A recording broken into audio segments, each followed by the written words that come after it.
Hey guys, Lioness Intuition here. I just wanted to make the feminine and masculine mini-series segment for you guys. It doesn't require me to tap into anyone's energy, so it's perfect for this week. So for those who watched the first video in this mini-series, you already know how I worked. I have a lot of notes here. Please keep in mind that I've tried to compress all the different aspects, bringing forth the main ones in my perspective, okay? These might not fit for you, so please go ahead and find different aspects that work for you, okay? This is very generalized. So, regardless of gender, we all have masculine and feminine energies within us, okay? Masculine and feminine energies are a pair. They go together like salt and pepper, like cheese and chalk, yin and yang, okay? This is part of the duality that exists within this physical reality.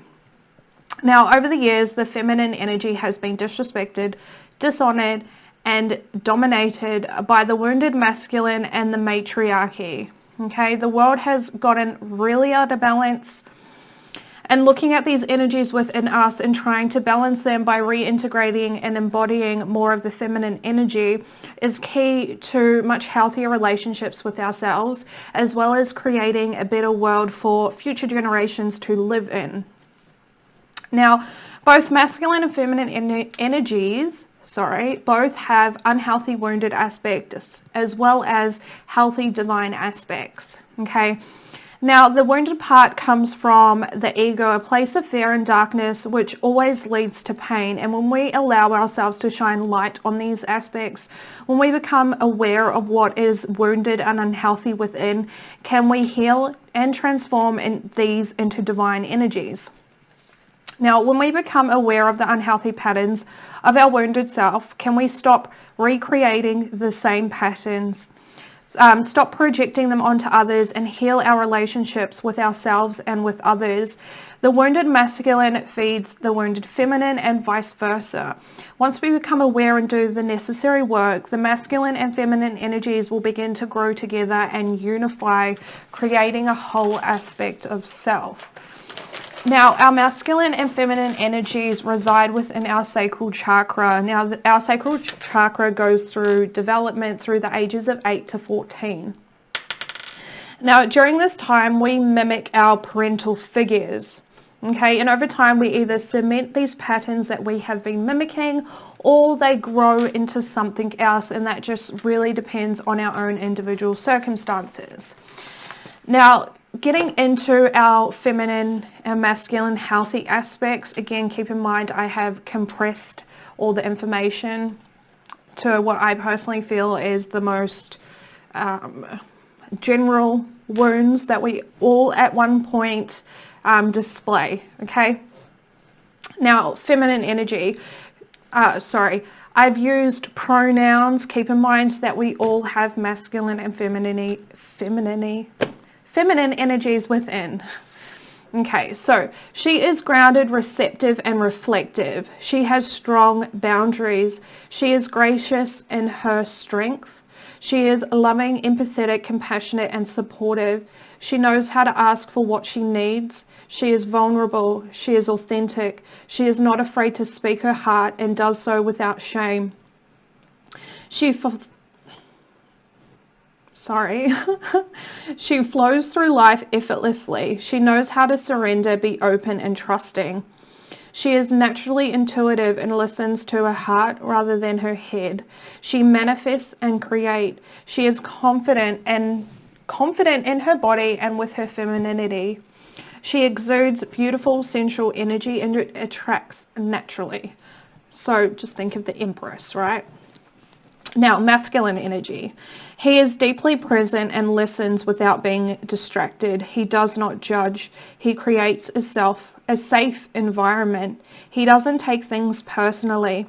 He is a guiding force, supportive and encouraging. He is disciplined and knows when to focus.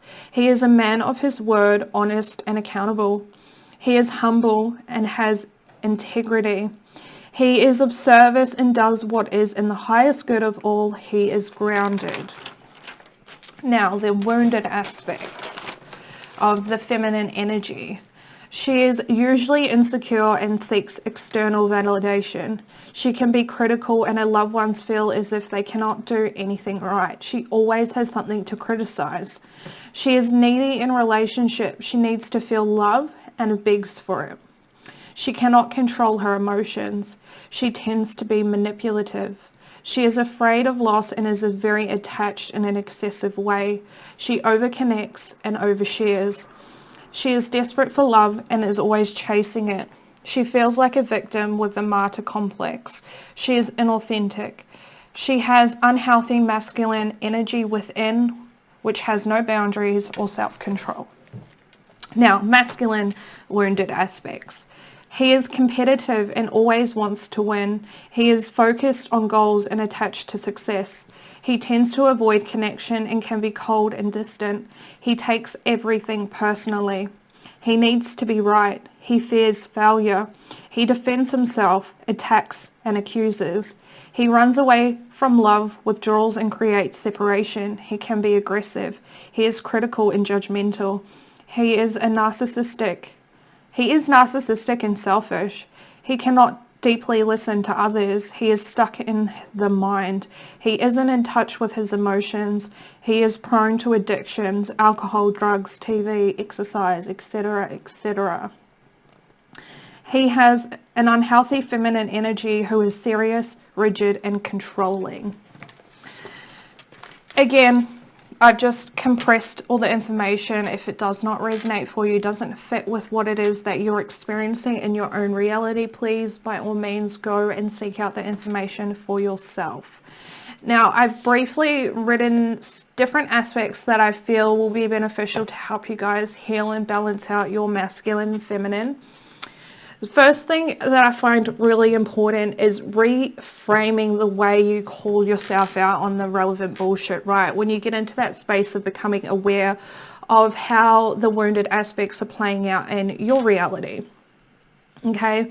So instead of calling yourself out, saying that you're on some bullshit, all of that low frequency sort of stuff, try saying, I went through some shit and this is the way that I adapted. By you taking accountability, you're embracing your masculine energy, right? And then give yourself gratitude and compassion. Thank yourself for doing whatever it is that you needed to survive at that time. So embracing your feminine energy. So just in that short, simple reframe, you've taken on both your masculine and your feminine energy, okay? Now, by reframing this, we take our power back from the people, situations, and circumstances that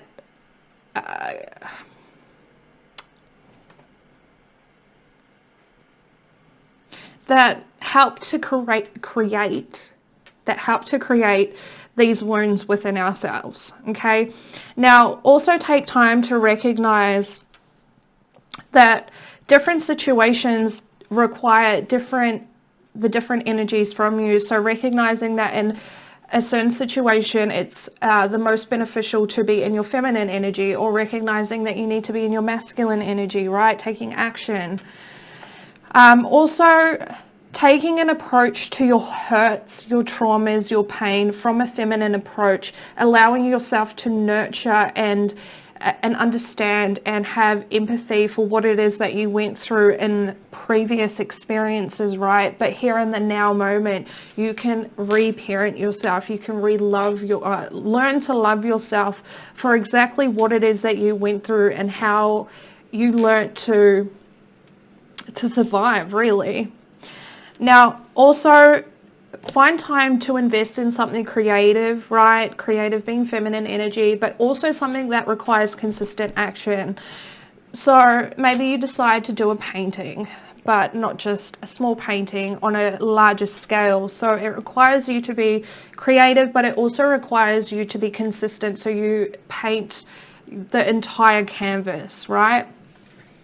Also, definitely feel like it's beneficial to jot down your feelings and emotions when things come up. Okay, allow yourself to get that out in a safe space where you can go back and revisit later to allow yourself to see how much you've grown in the short periods of time that you've made a conscious effort to work through your wounded aspects, okay?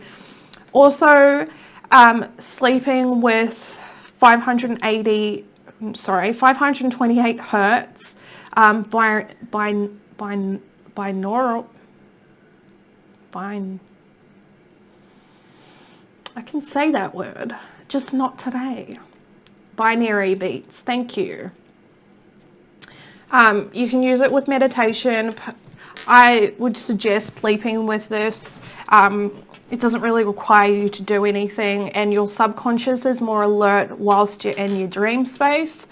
Okay, so that's that, guys. We will be talking about the light and shadow aspects of the signs, and in that will also be identifying which sign is masculine and which side is feminine, which will also help you recognize within those certain traits, those innate abilities, which you really waver towards, right? So I hope you guys enjoyed this. Let me know if it was helpful or anything. Any form of feedback is greatly appreciated. Happy healing.